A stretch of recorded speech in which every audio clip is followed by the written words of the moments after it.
Hello नमस्कार दोस्तों, मेरा नाम लक्ष्मण है। उम्मीद करते हैं कि आप सब लोग अच्छे होंगे। दोस्तों, ईपीएफओ ने एक जो है डी लिंक का ऑप्शन लॉन्च किया है ईपीएफओ पोर्टल पे। जब आप मेंबर ई सेवा का पोर्टल खोलेंगे और वहाँ पे जब आप सर्विस हिस्ट्री देखेंगे जा करके, तो उसमें सर्विस हिस्ट्री में होता क्या है कि आप जितने भी कंपनी में काम किए हैं वहाँ पे लिस्ट एक बन जाती है और दिखाई देती है कि आप शुरू से लेकर के कितने कंपनी में जो है काम किए हैं और करंट कंपनी आपकी जो है अभी काम कर रहे हैं वो कौन सी कंपनी है, किस में आप काम कर रहे हैं। तो सर्विस में ये एक लिस्ट बन जाती है और वहाँ पे ईपीएफओ ने एक ऑप्शन लॉन्च किया जो है डी लिंक के नाम से आ रहा है। आज बताने वाला हूँ कि इस डी लिंक ऑप्शन से आप लोग को क्या फ़ायदा मिल सकता है। देखिए, दरअसल इस डी लिंक से बहुत ही बड़ी फ़ायदा होने वाला है और इसमें दोनों लोगों को फ़ायदा होने वाला है। एक तो जिन लोगों का यूएन जो है डिसेबल्ड हो गया है उनको तो बहुत ही फ़ायदेमंद है ये ऑप्शन, और दूसरा जिन लोगों का यूएन डिसेबल्ड नहीं हुआ है, डीएक्टिवेट नहीं हुआ है, उनको भी ये फ़ायदेमंद जो है होगा।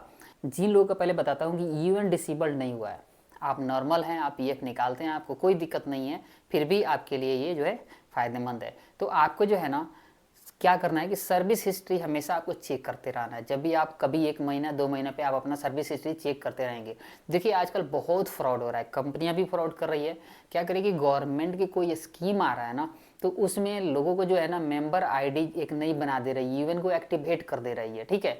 और आपके नाम पर कंपनी क्या कर रही है, फ्रॉडली, ठीक है ना, फ्रॉड तरीके से इंसेंटिव ले रही है, फायदे ले रही है कंपनी की तरफ से। और आपको क्या नुकसान होता है लेने से, मान लीजिए आप किसी एक कंपनी है कहीं दिल्ली में, आप वहाँ पे कभी गए ही नहीं काम करने, लेकिन उन्होंने क्या किया, आपका यूएन को वहाँ पे रजिस्टर कर लिया और आपके नाम पे जो है इंसेंटिव ले लिया स्कीम सरकार की तरफ से, और आपको पता ही नहीं है कि वहाँ पे आप मतलब काम भी कर रहे थे, आप एक्चुअली में काम ही नहीं किया, लेकिन आप पहले ही से ऑलरेडी रजिस्टर्ड हो गए दिल्ली वाली कंपनी में। उस पर कंपनी क्या की, लाभ ले ली, और जब आप पीएफ निकालने गए तो आपका यूएन क्या होगा, डीएक्टिवेट हो जाएगा, डिसेबल्ड हो जाएगा।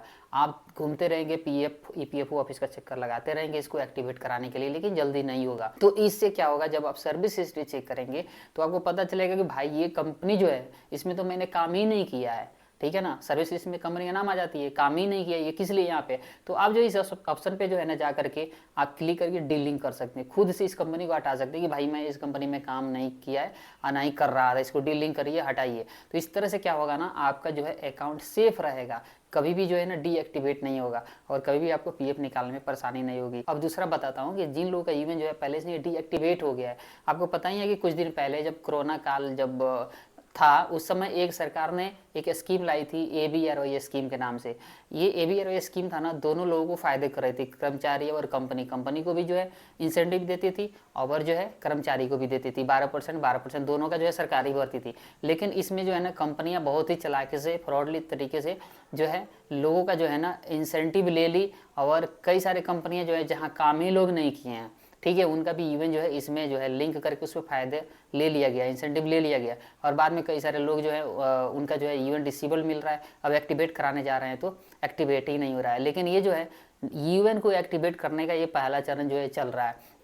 अब जो है यूएन जो है ना, जिन लोगों का डिसेबल हुआ था सबका जो है इनेबल हो जाएगा, इवन जिनका भी डिसेबल हुआ था उनका इनेबल हो जाएगा।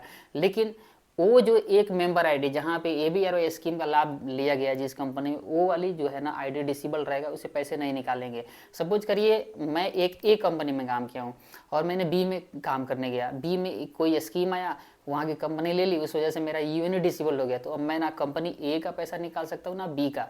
लेकिन अब जो है ना ईपीएफओ कर क्या रहा है कि जो है ए को जो है ना एक्टिवेट कर देगा और बी को जो है डिसेबल्ड रखेगा जब तक उसकी पूरी ऑडिट ना कर ले। तो हर लोग, जिन भी लोगों का यूनिट डिसेबल हुआ है वो तो ओपन अब एक्टिव होगा ही, लेकिन एक कंपनी जिसमें इंसेंटिव मिला है वो वाला डीएक्टिवेट रहेगा। अब मान लीजिए आप कोई इंसेंटिव ही नहीं मिला है लेकिन फिर भी आपका यूनिट डिसेबल है, तो आपका जो है ना आप खोल करके देखेंगे कि ये जो कंपनी है मैंने यहाँ पे काम ही नहीं किया है और ये जुड़ा हुआ है, इसकी वजह से मेरा यूनिट डिसेबल है, तो आप उसको डी लिंक कर सकते हैं अपने से।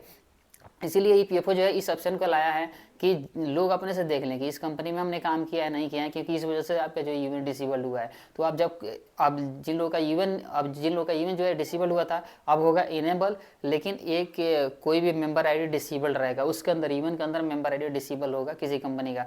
अगर आपको लगता है कि वहाँ पे आप काम नहीं किए उसकी वजह से आपका यूएन डिसेबल था, आप उसको डी लिंक कर दीजिए। तो अब जो है इसीलिए ईपीएफओ ने ऑप्शन लेकर के आया है कि अगर कोई भी कंपनी गलत तरीके से किसी भी आदमी का यूएन अगर लिंक कर करती है इंसेंटिव लेने के लिए या कुछ भी चालाकी करती है, तो लोग अपने से जो है इस मेंबर आईडी को डीलिंक कर सकते हैं कि इस कंपनी में मैं काम करता था ना जानता था। इससे आपका जो अकाउंट सेफ रहेगा और आगे भी पैसे निकालने में कोई जो है आपकी परेशानी नहीं आएगी। तो दोस्तों आशा करते हैं कि ये इन्फॉर्मेशन आप लोग के लिए हेल्प रहेगा। फिर भी आपके मन में कोई अगर सवाल है तो आप कमेंट बॉक्स में पूछ सकते हैं। मिलते हैं अगले वीडियो में, तब तक के लिए नमस्कार और बाय।